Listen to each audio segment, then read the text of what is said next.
Alright guys, so I got the Corvette in here. We are replacing the exhaust manifold bolts on it. I have a couple of them that have broken, and I'm gonna go ahead and do a new exhaust manifold gasket. The hardware kit is a Dorman number 03413. So anyway, we kind of a common knowledge that these things end up breaking, and on this one, as you can see, the front one has broken off. So I'm going to show you all how to take the stud out on that. It's not as hard as you think. It's not real easy, but hopefully that one will go pretty easy. And I think the one back here, because I can kind of spin it, it wiggles. Pretty sure that one's broke. So probably the front and the rear. And part of it's to do the way the exhaust is ran on this. It's pretty hard, pretty solid. So if the motor twists or torques up, it causes it to get in a bind.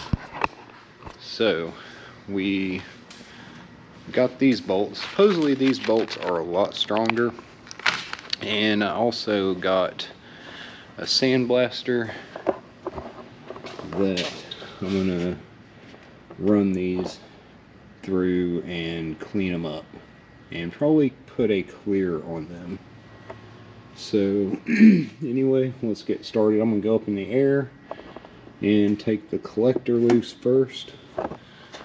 Okay, so I just got here to the shop. This is all still kind of hot, but you kind of want to do it while it's warm or hot.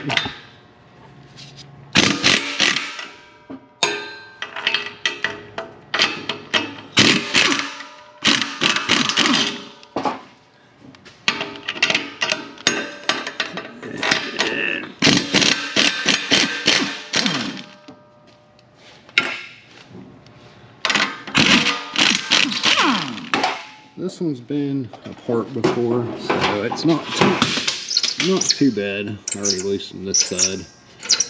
So we're just going to take these loose, and then we're going to go up to the top and take the spark plug wires and the spark plugs out so I have room to move it. Okay. So, this back one I could turn by hand earlier. Yeah. So, that one's broke off. And it should be fairly flush with the head. So, that's one of them. Let's go and see if we get lucky and get the rest of them out. I'm hoping so, but I don't know. That one feels okay. Let's go to another one over here. That one's turning. That's a plus. So once you get them turning, it should be good. That one's turning.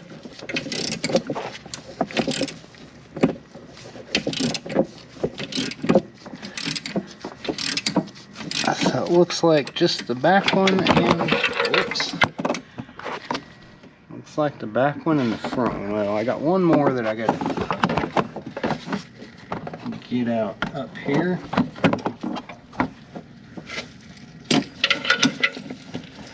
Right there. And it's, sorry about the camera. It's not really a place to put it. But that one's turning also. So we got two on this side that we got to get the broken bolts out of. I'm going to take my dipstick out, and I'm going to go ahead and take this coil pack out and zip tie it up to here so it's up and out of the way. Okay, and that is what we have. We got it off. Here's the old gasket.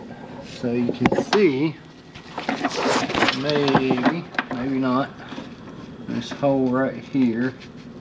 I'm going to clean that up a little bit, along with the one up here.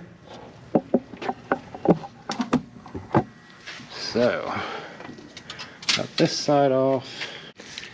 Okay, got a caliper here, and I'm just going to check this because I don't think that would have made them smaller. So it is 1.53, and that would be this hole. And you can see there's plenty of extra room. So now we don't really need to grind those out. It's not going to benefit it at all. These are already bigger than the exhaust ports that are here. So unless I was going to actually grind these out to size of that, there would be no benefit. So we're just going to sandblast these and clean them up, and then we will end up getting these broken bolts out. Okay, we got them sandblasted. They are looking pretty clean now. It's probably going to darken up when I put the clear to it, so it's not going to look as bright, but it'll definitely look a lot cleaner. So I'm going to get these hung up and spray them down and let them dry overnight. Alright, paint booth's a little loud. I have the fans running, but we got one light coat on it right now.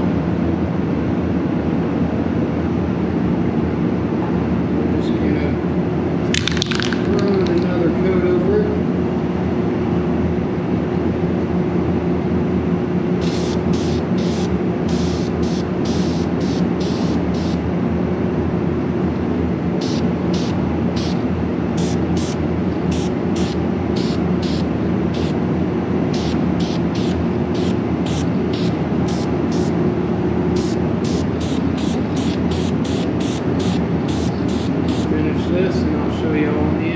Okay, it's the next day, and these set overnight. See, they got a nice little gloss to them.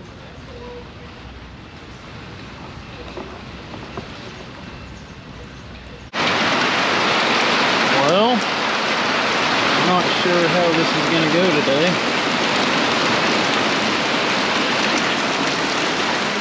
Okay guys, so as you can see here, right there is the one stud or bolt that I have to get out. I'm going to take this nut and I'm going to weld through it to the bolt, and I have this just so it doesn't spatter inside there or down inside the exhaust. So I'm going to have to hold this right over the hole and weld through it. And then we'll grab a socket and wrench and take this, twist it out. Okay, not sure how good y'all are going to be able to see this, but I have it about ready here.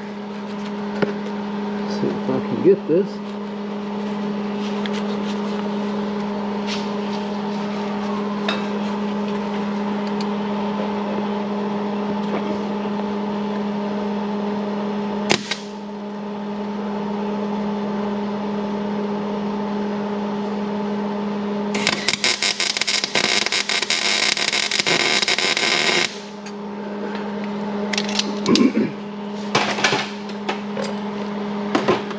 Let it cool down a little.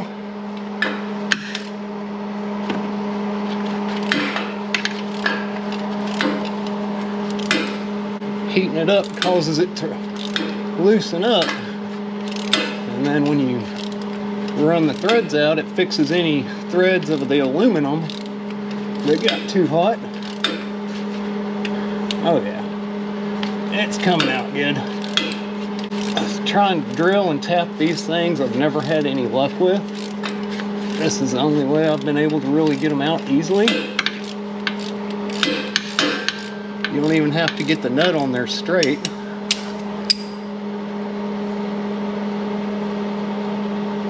And there you go. That's it. Comes right out.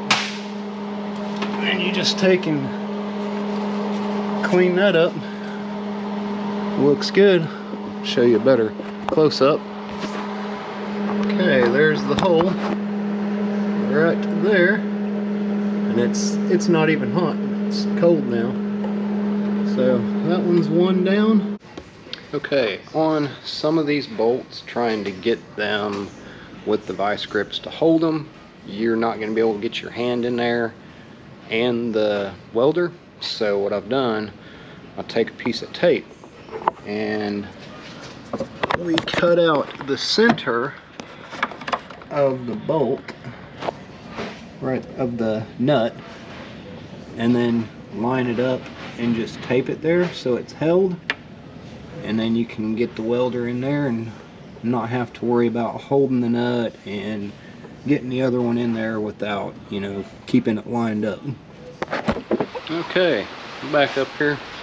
It's pretty late at night, but I got to get this finished. So we had some storms come through today, and I have a actually have a video that I started doing of kind of remodeling, I don't know, or kind of updating my storm shelter and dressing it up inside, fixing it up, cleaning it up, and actually got to use it today because we had a bunch of warnings of tornadoes and so on. So now all that stuff is past. We're just getting a lot of rain, a lot of thunder. So maybe y'all get to hear some of that. But got my gaskets, and always use the multi-layer gaskets.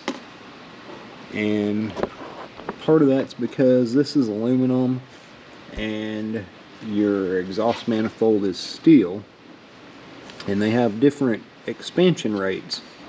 So you want something that's multi-layer in there.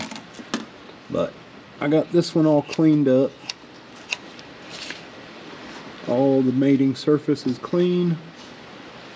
I got the manifold ready to go in here.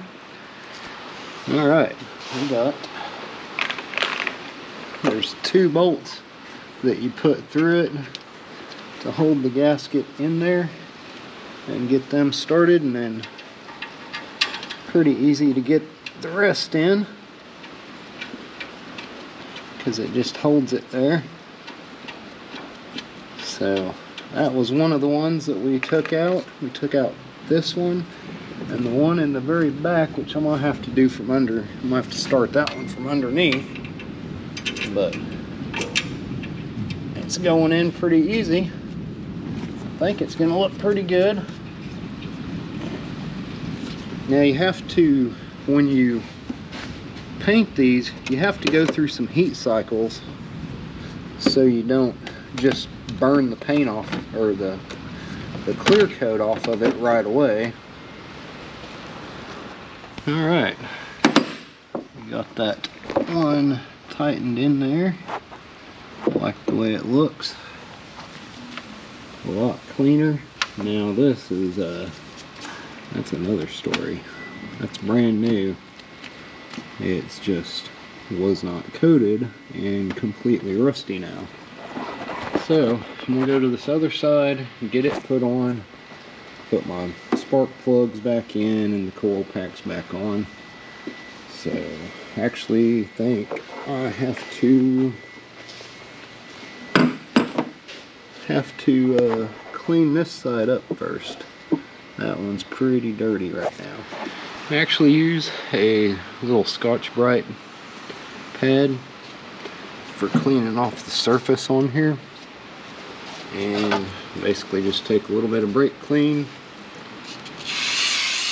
spray the end of it, and then scrub it, not real hard, kind of lightly, and it breaks up the carbon, anything that was built up around it, pretty quick.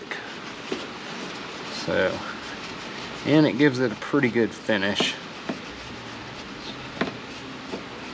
But the brake clean really breaks up the carbon, and then having this, it just scrubs it off real quick. Okay, this is the passenger side. Got it bolted up, tightened down. On this side, had the front one up here that had broken, and the rear one that had broken.